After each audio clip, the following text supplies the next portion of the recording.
Hi there, I'm Michelle, and today I want to take a minute to talk to you about community cable channels. These channels were bringing important hyperlocal content to communities long before there was Snapchat, Facebook groups, or the internet in your phone.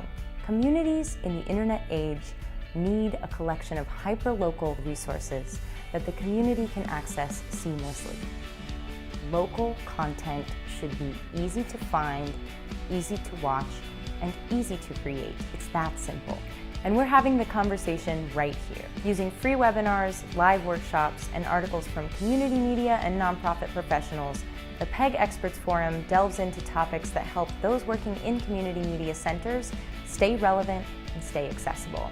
We want to help you build strategic alliances and stay on top of important technological and political trends. We'll see you at the forum.